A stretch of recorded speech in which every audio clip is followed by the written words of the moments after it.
बाणी कबीर साहब जी। हंसन का एक देश है,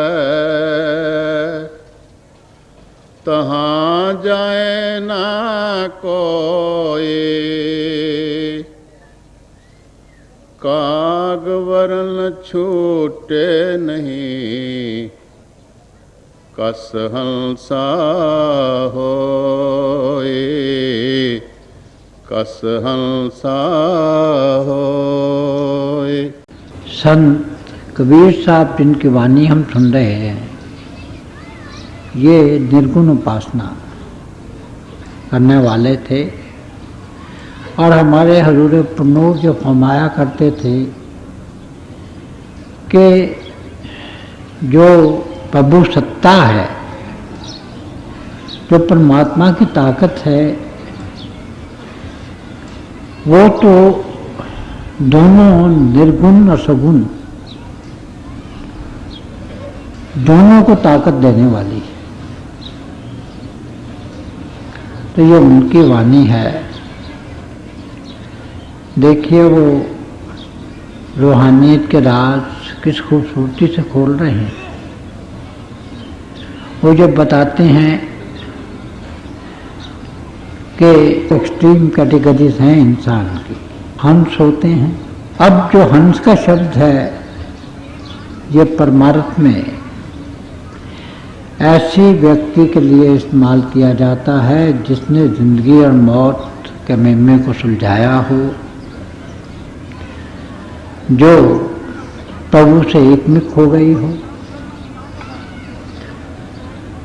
क्योंकि हंस की यह खासियत बताई जाती है कि अगर पानी का और दूध का मिक्सचर हो, वो उसमें चोंच डाले तो पानी एक तरफ हो जाता है और दूध एक तरफ हो जाता है।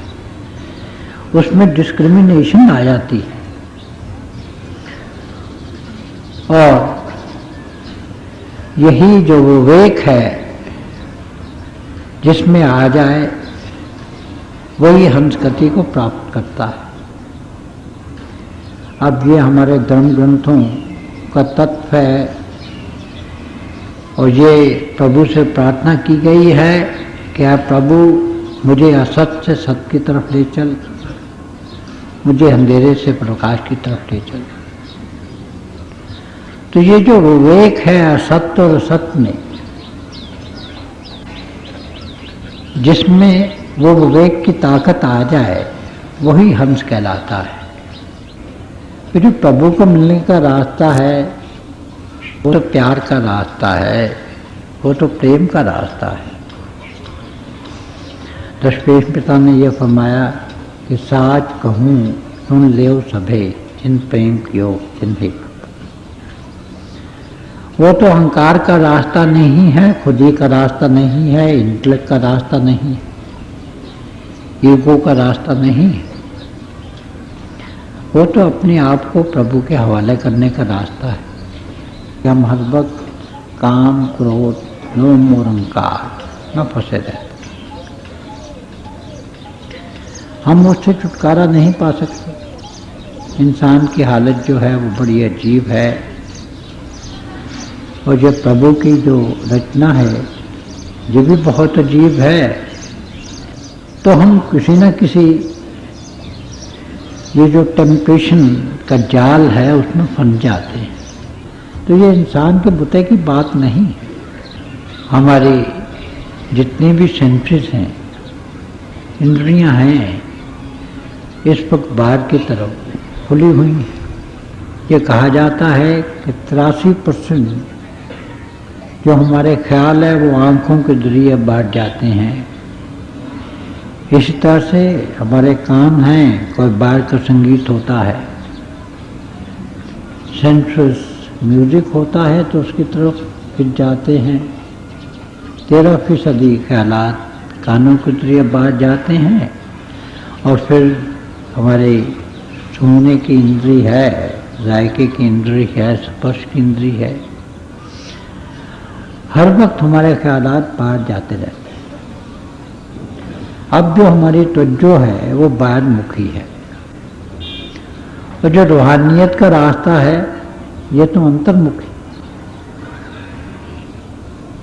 और यही हमें संत महात्मा बताते हैं कि अब तो हमारी तुझो बाहर जा रही है, हमें ये चाहिए कि ये तुझो बाहर से हम हटाकर अंतर्मुखी करें, ताकि हमारे अंतर हर वक्त जो चश्माए आबे हयात है, जो fountain head of the water of life है, जो अमृतसर है या जो मानसरोवर है, उसका हमारी आत्मा अमृत पी सके।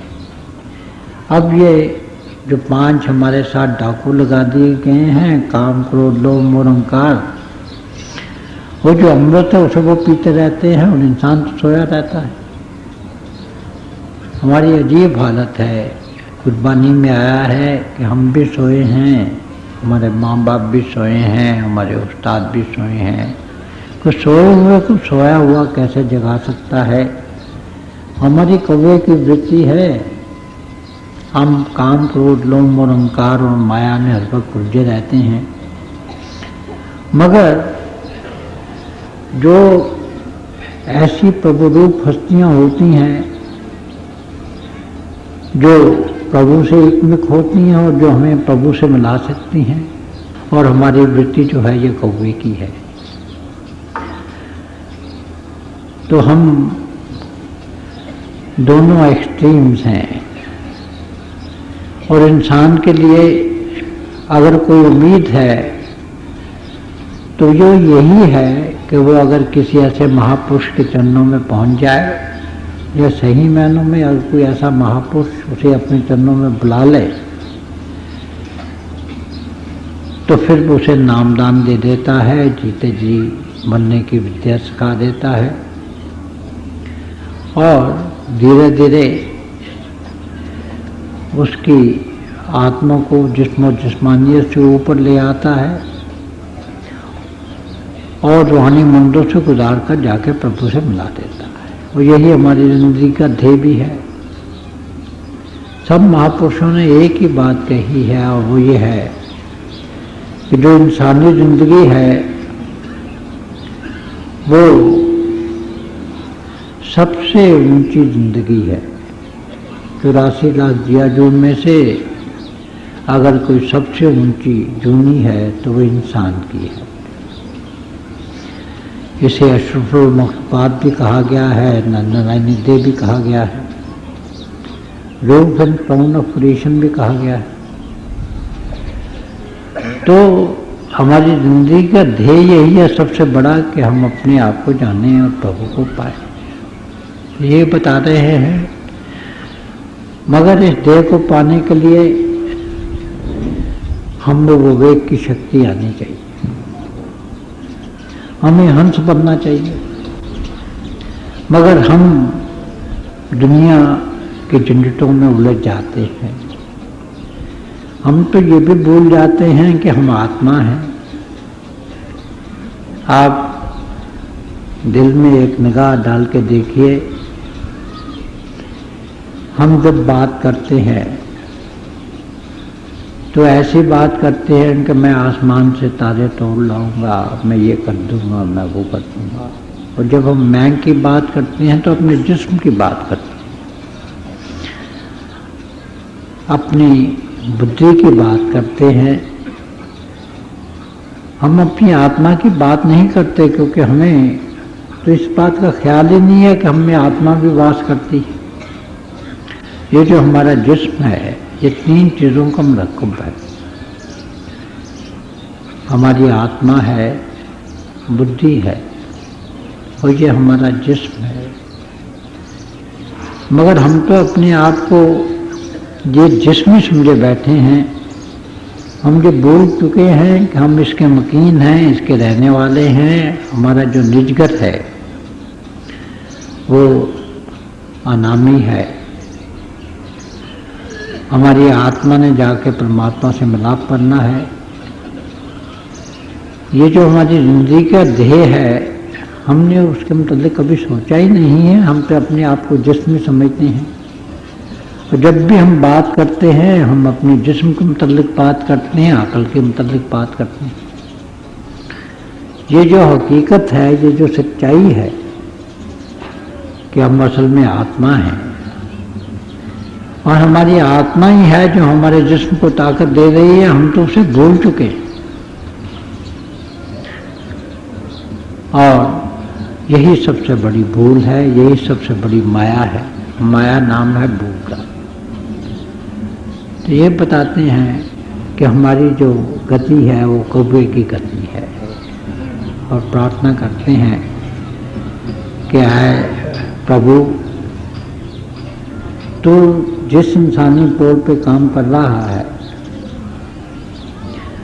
हमारा संबंध उस पोल से कायम कर दे, हमारा राब्ता ऐसी हस्ती से कर दे ताकि वो हमें काम, क्रोध, लोभ, मोह, अहंकार से बचा ले, और अपनी सरपरस्ती में हमें रूहानी मंदिर से उतार कर अपनी जो मंजिल मकसूद है, अपने आप को जानने की और प्रभु को पाने की, वहाँ तक पहुँचा दें। अब ये बताती हैं कि जो हंस होता है वो तो सुख के सागर में रहता है, उसका वास तो वहाँ होता है, यहाँ खुशी खुशी है, सरशादी सरशादी है, सरमस्ती सरमस्ती है। यहाँ गम का नाम नहीं है, और वो ऐसा समुंदर है कि जिसका कोई किनारा नहीं है। वो ऐसा ओशन है कि विच आर नो शोर।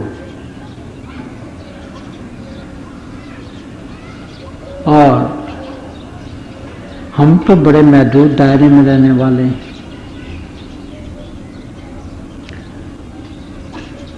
हम तो बहुत ही लिमिटेड दायरे में रहने वाले हैं, हम तो बहुत ही सीमित हैं, और हमें इस बात का कभी ख्याल ही नहीं आता कि जो समुंदर है वो कितना बड़ा हो सकता है। ये कहा जाता है कि एक दफ़ा समुंदर के एक जो जानवर था, उसकी बातचीत मेंढक से हुई, तो मेंढक ने एक छलांग लगाई और कहा कि क्या समंदर इतना बड़ा है? उसने कहा इससे बहुत बड़ा है। फिर एक छलांग लगाई, क्या इतना बड़ा? उसने कहा उससे तो बहुत ही बड़ा है।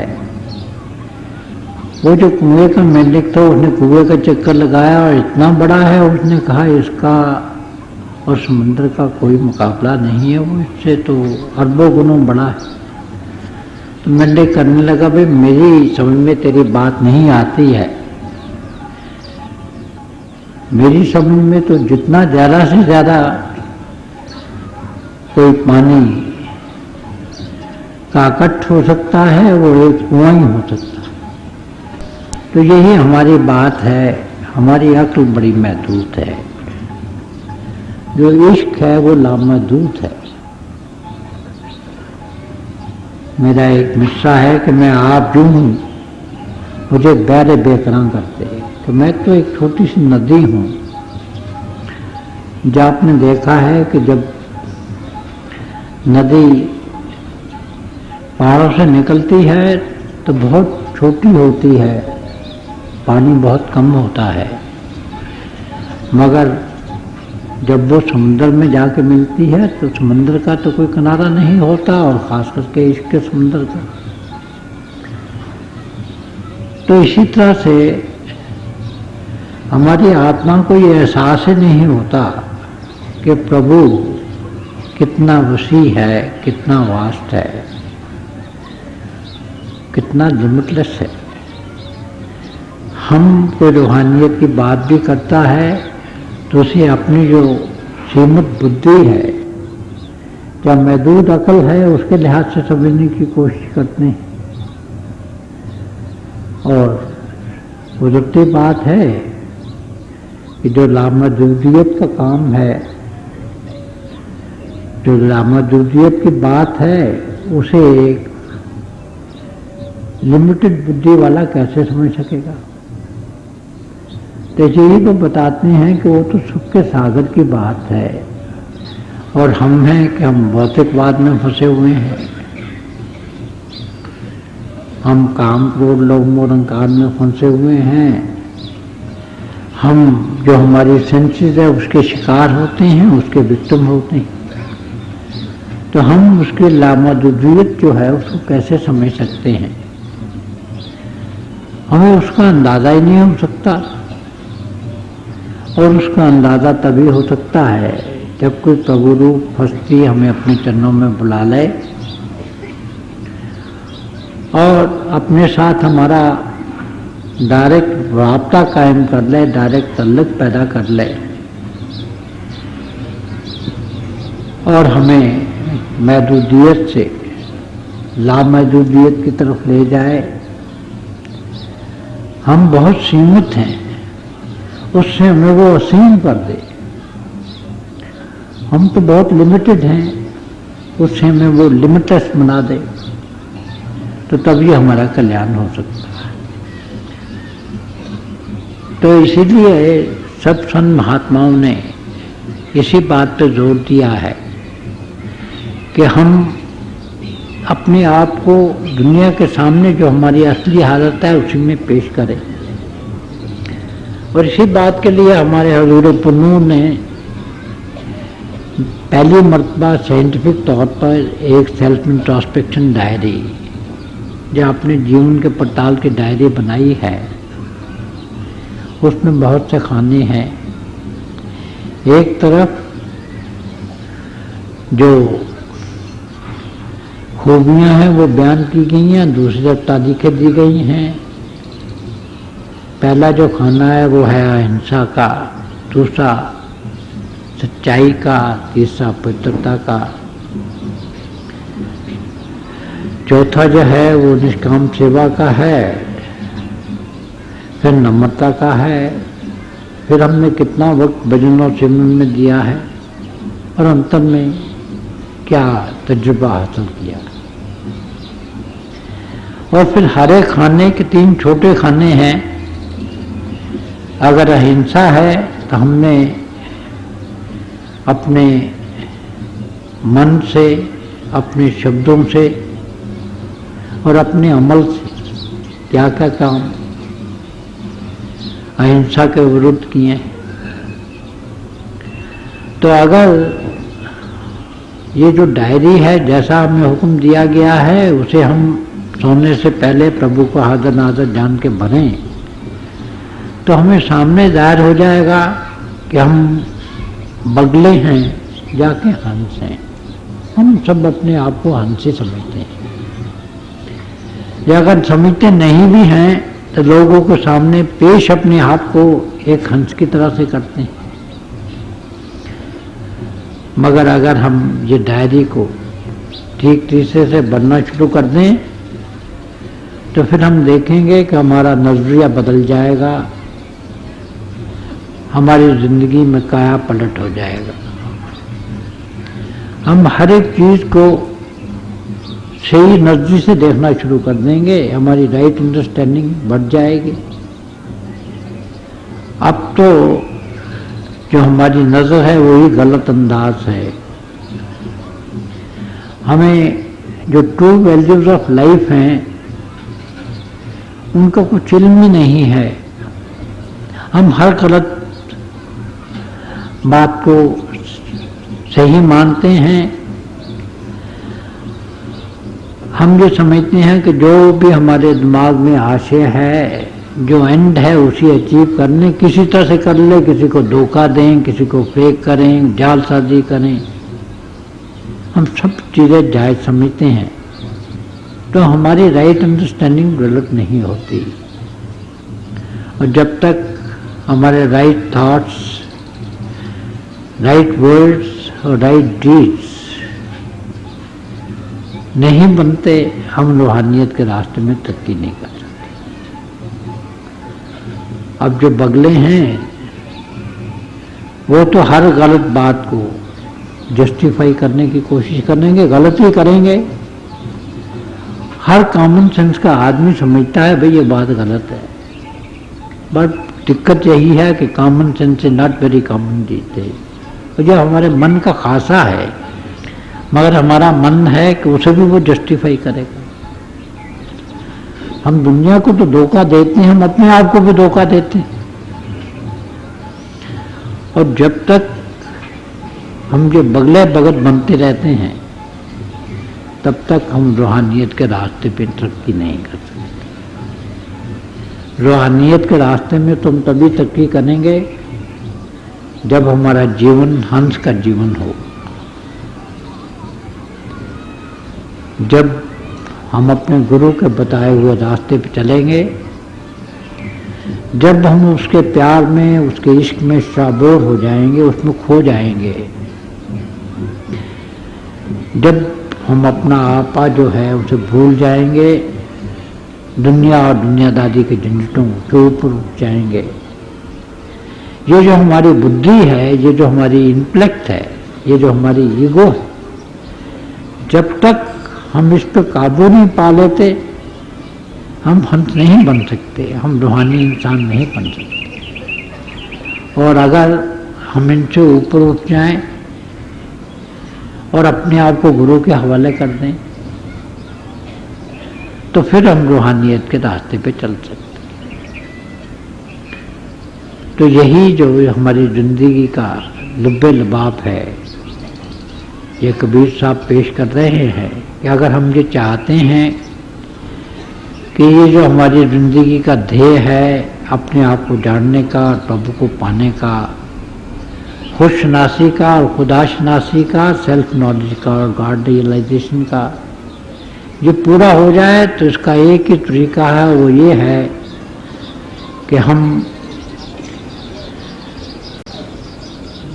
हंस बन जाएं। और हंस गति वाले हम कैसे बन सकते हैं?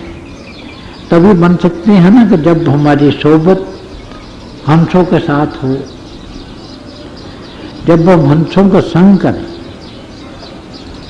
और संग करना, जो सोबत करना, अपने आप को ऐसे प्रभु रूप हस्ती में खोना है जो प्रभु में एक में खो चुकी है। तो अगर हम ये चाहते हैं कि ये जो जन्म हमें मिला है, जिसे नारायणी दे कहते हैं, अशरफुल मखलूक़ात कहते हैं, crown and roof of creation कहते हैं, इसका जो देह है वो पूरा हो जाए, तो फिर हमें अपने सर को अपने प्रीतम के, अपने गुरु के आस्थाने पे हम कर देना चाहिए।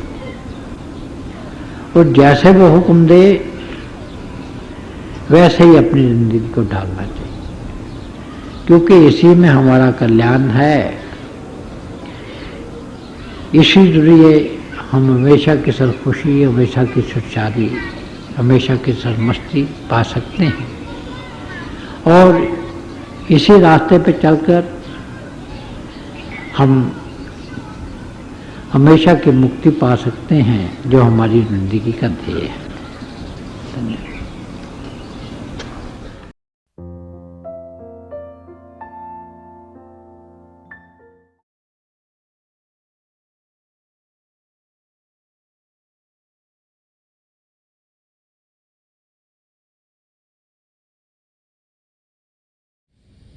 प्यारे भाई और बहनों, हम सब अभी दयालपुर संत दर्शन सिंह जी महाराज का सत्संग सुन रहे थे। ये हमारी खुशकिस्मती है कि ऐसे महापुरुषों के वचन हमें सुनने को मिलते हैं। बार बार संत दर्शन सिंह जी महाराज में यही याद कराया करते थे कि प्रभु प्रेम से भरपूर हैं और प्रभु को पाने का रास्ता भी प्रेम का रास्ता है। प्रभु का प्रेम हम सबके अंदर बसा हुआ है। जब हमारा नज़रिया बदलता है, जब हम बाहर की दुनिया से ध्यान हटाकर अंदर की दुनिया में बढ़ते हैं, तो फिर हम प्रभु के प्रेम की झलक को पा लेते हैं। और जितना ज़्यादा ध्यान अंदर की दुनिया में करेंगे, उतना ही प्रभु के प्रेम के रंग में हम रंगे जाएंगे। थोड़ी देर के लिए आप सब अभ्यास के लिए बैठ जाएं। मेरी पिता परमेश्वर के चरण कमलों में और जो पिछले संचय के महापुरुषों हैं, हजूर बाबा सावन सिंह जी महाराज, परम संत कृपाल सिंह जी महाराज और दयाल प्रसन्न दर्शन सिंह जी महाराज की चरण कमलों में यही प्रार्थना है कि जो जो हम सबके लिए बेहतर हो वही हमारी ज़िंदगी में ढले। हम प्रभु के शब्द के साथ जुड़ें और प्रभु की ज्योति को हम अपने अंदर तेज़ी से पाएं। थोड़ी देर में मैं आपको इस अभ्यास से उठाऊँगा और मेरी शुभकामनाएं आप सबके साथ हैं।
छोड़ दीजिए जी, प्लीज़ लीव ऑफ।